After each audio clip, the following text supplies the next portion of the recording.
Hello everyone, welcome to my channel Edpol. आज के इस वीडियो के अंदर हम पढ़ेंगे पॉलिटिकल डिसेंट्रलाइजेशन को। राजनीतिक विकेंद्रीकरण क्या होता है इसे समझते हैं। इंट्रोडक्शन से शुरू करते हैं। Political decentralisation refers to the transfer of decisions, निर्णयों का ट्रांसफर करना, making power and authority from the central government to sub national levels. मतलब सेंटर से लेके सब नेशनल लेवल्स तक किसका ट्रांसफर करना? डिसीजंस मेकिंग का, निर्णय निर्माण की शक्ति का और अथॉरिटी का यानी प्राधिकार का ट्रांसफर करना सेंटर से लेके सब नेशनल लेवल्स लाइक पंचायत हो गई या म्यूनिसिपैलिटीज हो गई उन सब तक थ्रू रिप्रेजेंटेटिव इंस्टीट्यूशन, जिनके अंदर कौन कौन होंगे? आपके रिप्रेजेंटेटिव ऐसे संस्थाएं होगी जहां रिप्रेजेंटेशन देखने को मिले लोगों का। इट्स प्राइमरी गोल, इसका बहुत ही important basic primary goal is not just better service delivery. ये नहीं कि बस अच्छी से अच्छी आपको सर्विस डिलीवरी प्रोवाइड हो रही है, यानी आपको सर्विस डिलीवरी मिल रही है, आपको जो काम चाहिए फटाफट वो हो रहा है, नहीं, but the deepening of the democracy. लेकिन आपको बहुत इंपॉर्टेंटली डेमोक्रेसी की डीपनिंग ज़रूरी है, इसमें गहराई तक जाना है लोकतंत्र की। इन द इंडियन कॉन्टेक्स्ट, अगर इंडियन कॉन्टेक्स्ट की बात करें, भारत के परिप्रेक्ष्य में, it was given constitutional sanctity through 73rd और 74th में हमें पता है पंचायती राज को मिल गया था दर्जा संवैधानिक। तो उसका क्या एम था? Give citizens of their elected representatives, ताकि सिटीजन्स को उनके इलेक्टेड रिप्रेजेंटेटिव मिले, मोर influence over the formulation and implementation of policies that affect their daily lives.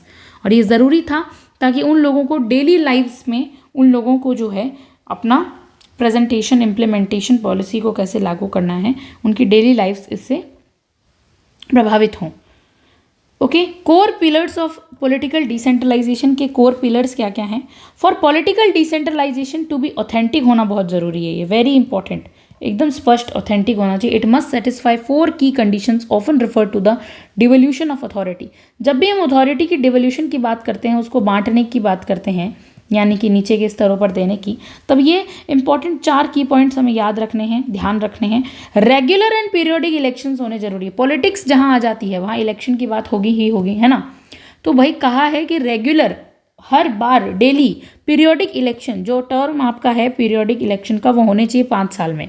The most basic element, सबसे मूलभूत तत्व है ये political decentralisation is the right of people to choose their own leader. सभी लोगों को आप अधिकार दीजिए कि वो अपने लोगों को चुन सकें। कॉन्स्टिट्यूशनल मैंडेट कर दो।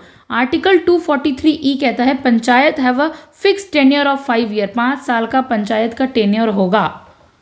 ऑथेंटिसिटी क्या है इसकी? By ensuring that elections are held regularly by an independent state election commission. State election commission ये इंश्योर करेगी कि इलेक्शंस रेगुलरली हो रहे हैं। पॉलिटिकल डिसेंट्रलाइजेशन इंश्योर होगा। Prevent the state government from arbitrary dissolving local bodies. State government अपने मनमाने तरीके से जो है लोकल बॉडीज को डिसॉल्व नहीं कर सकती है। ऑथेंटिसिटी बनी रहनी चाहिए इस चीज़ की।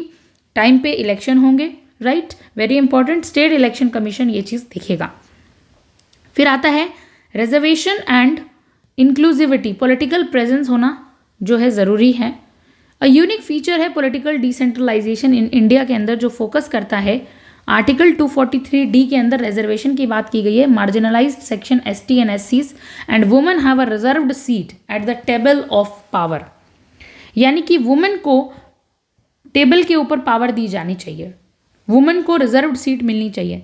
This changes the political landscape, और इस चीज़ ने पॉलिटिकल लैंडस्केप को, जो एरिया है उसको चेंज किया है of the village.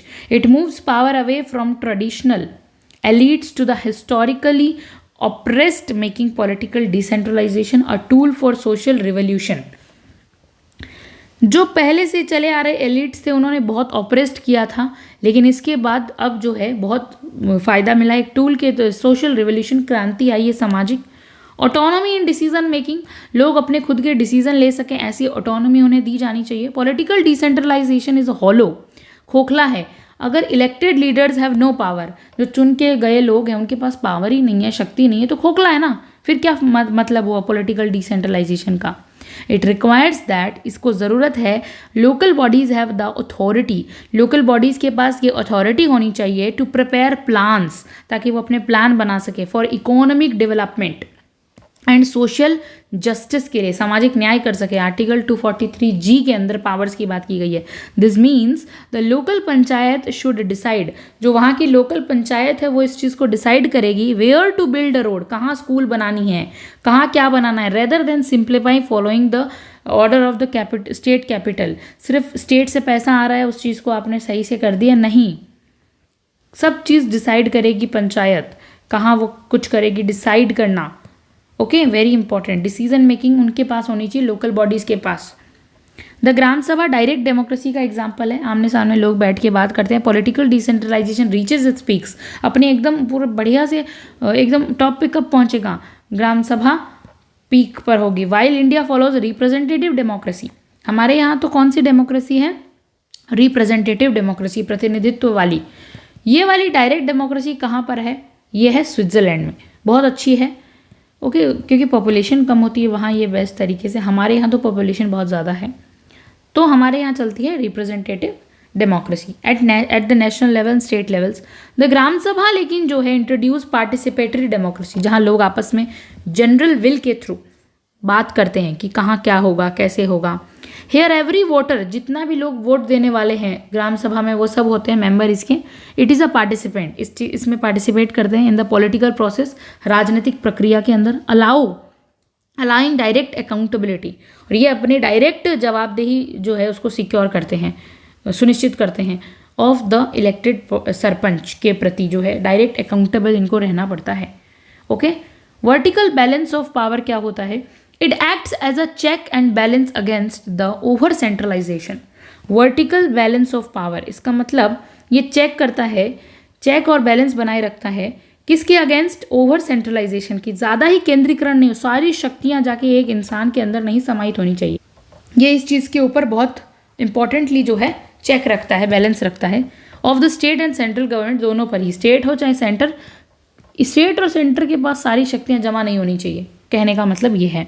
Political education, it serves as a nursery for future leaders. जो एजुकेशन है वो नर्सरी का काम करती है आने वाले भविष्य के लीडर्स के लिए। Many national leaders start their journey in local politics, learning the art of governance at the grass root level. तो ज़रूरी है उनके लिए पॉलिटिकल एजुकेशन उनको दी जाए, सामान्य एजुकेशन नहीं, राजनीतिक शिक्षा ज़रूरी है, क्योंकि भाई वो अपनी जर्नी जब स्टार्ट करेंगे तो एकदम ग्रास रूट लेवल से स्टार्ट करेंगे, तो अच्छी जर्नी होनी चाहिए। Many national leaders start their journey in politics, learning the art governance at the grassroots level. Local accountability, because the representative lives in the same village as the voters, क्योंकि representative जो हैं वो same voters के जैसे रहते हैं गाँव में। The distance between the ruler and ruled is eliminated. देखिए लोकल अकाउंटेबिलिटी क्या होती है, एक रीजन में जो लोग रह रहे हैं उनके प्रति आप जवाबदेही रहें। तो the representative lives in the same village, जो रिप्रेजेंटेटिव लोग होते हैं वो सेम विलेज में रहते हैं as the voters. The distance जो होता है ना उनके बीच में गैप ला के देगा। Okay, distance between the ruler and ruled is eliminated. अगर वो सेम जगह पर रह रहे हैं तो उनके बीच का डिस्टेंस खत्म हो जाएगा। क्रिटिकल चैलेंजेस आते हैं, even with constitutional status political decentralisation faces hurdles. पति सरपंच फेनोमेनन है, बहुत चल रहा है ये। Where elected women are politically sidelined by their male relatives, उनके घर के लोग ही शासन करते हैं उनके नाम के ऊपर। पॉलिटिकल इंटरफेरेंस बहुत है। State level politics parties often, बड़ी बड़ी पार्टियां हैं ना, स्टेट की जितनी भी बड़ी बड़ी पार्टियां होती हैं कभी कभी वो छोटे छोटे उनको प्रभावित कर देती है, गाँवों में हो रहे इलेक्शंस को इन्फ्लुएंस्ड कर देती है। ओके, इससे लोकल इलेक्शंस में इंटरफेयर करती है वो। Turning local issue into a party politics, छोटे छोटे इश्यूज को वो पार्टी पॉलिटिक्स बना देते हैं बड़ी बड़े। तो इस तरह से लैक ऑफ अवेयरनेस बहुत है। For political decentralisation to work the electorate must be aware of their right. जो इलेक्टोरेट होते हैं उनको अपने राइट्स का पता होना चाहिए। In many areas the gram sabha remains weak, कमज़ोर है ग्राम सभा, क्योंकि due to lack of civic education, क्योंकि उनके पास सिविक एजुकेशन नहीं है। कंक्लूजन यही है, पॉलिटिकल डिसेंट्रलाइजेशन एक आत्मा है डेमोक्रेटिक डिसेंट्रलाइजेशन की, while administrative decentralisation provides hands. अलग अलग है तीनों चीज़ें। जो एडमिनिस्ट्रेटिव डिसेंट्रलाइजेशन वो हैंड प्रोवाइड करता है, वर्क प्रोवाइड करता है पॉलिटिकल डिसेंट्रलाइजेशन को, ताकि पॉलिटिकल डिसेंट्रलाइज प्रोवाइड कर सके विल टू गवर्न, उसकी इच्छा देखी जाए। It transform a villager from a beneficiary of a government schemes into a citizen के तौर पे ट्रांसफ़र करता है। With the power to demand rights, तभी वो जो सिटीज़न है अपनी डिमांड करेगा अपने पावर की, अपने राइट्स की। Okay, thank you so much for watching this video.